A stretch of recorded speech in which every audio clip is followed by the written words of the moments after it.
Bismillahirrahmanirrahim. Assalamualaikum dear students. Welcome to the video lectures of Digital Summer Pack Grade 5 and we are studying mathematics. Today our topic is General Assessment. यानी आज के video lecture में हम इस assessment को solve करना सीखेंगे। General assessment से क्या मुराद है कि आपने जितने SLOs पढ़े हैं इस पूरे समर पैक में हमने एड्रेस करके आपको दिए हैं, उन तमाम में से हमने कोशिश की है कि एक एक SLO में से एक एक MCQs बनाकर आप लोगों की प्रैक्टिस करवाई जाए, आपको रिकॉल करवाया जाए कि पूरे समर पैक में जो जो आपने चीज़ें सीखी हैं आया कि वो आपको आती भी हैं या नहीं। क्वेश्चन नंबर 1 देखें, tick the correct option, the greatest 7 digit number is. अब आपको पता है कि ग्रेटेस्ट डिजिट नंबर बनाने के लिए आप 1 से लेकर, वैसे तो आपको पता है ये 9 तक प्राइमरी नंबर होते हैं और इन्हीं की मदद से बाकी तमाम नंबर बनते हैं 0 से लेकर 9 तक। अब इसमें 0 सबसे छोटा है, 9 सबसे बड़ा है। इसका मतलब है जितने भी बड़े नंबर बनाने होंगे वो आपको 9 की मदद से बनेंगे, तो इसका मतलब है 7 डिजिट नंबर ये करेक्ट ऑप्शन होगी। इसी तरह प्यारे बच्चों आपने बाकी तमाम में भी एक ऑप्शन को चूज़ करना है। मैं हिंट आपको सबका दूंगा लेकिन करेंगे आप लोग खुद। इन 832,560 the digit at the 100,000 place. ये 100,000 प्लेस पर आप तब पहुंच सकेंगे जब आपको प्लेस वैल्यू चार्ट का पता होगा। आपको पता है पहले 1s आता है, फिर 10s, फिर 100, फिर 1000s, फिर 10,000, फिर 100,000, फिर जाके कहीं मिलियन वगैरह आगे आते हैं। तो अब आप आसानी बता सकते हैं कि 100,000 प्लेस पे कौन सी वैल्यू आती है। नेक्स्ट देखें जी, Ali's income is rupees this and Numan income is rupees this. Numan income is more than Ali's income. क्या करोगे?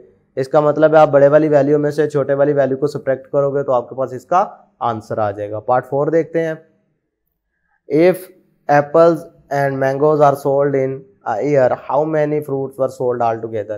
भाई ये क्वांटिटी जो है वो एप्पल्स की सोल्ड हुई है और ये क्वांटिटीज मैंगो की सोल्ड हुई है, तो ऑल टुगेदर का मतलब है आपने क्या करना है, ऐड करना है। दोनों को ऐड करो, आपके पास आंसर आ जाएगा। पार्ट 5 देखें, which operator is used for multiplication. Multiplication के लिए कौन सा सिंबल यूज होता है? बहुत आसान है। The HCF of 10 and 30 will be. अब 10 और 30 का आपने HCF निकालना है, तो कितना आसान है। ठीक है, ऐसा नंबर ढूंढो जो दोनों को डिवाइड कर रहा हो। ये भी 2 पे डिविजिबल है। अब ये कोई ऐसा नंबर नहीं है जो दोनों को डिवाइड करे, लिहाजा इन दोनों को मल्टीप्लाई करोगे तो HCF आ जाएगा।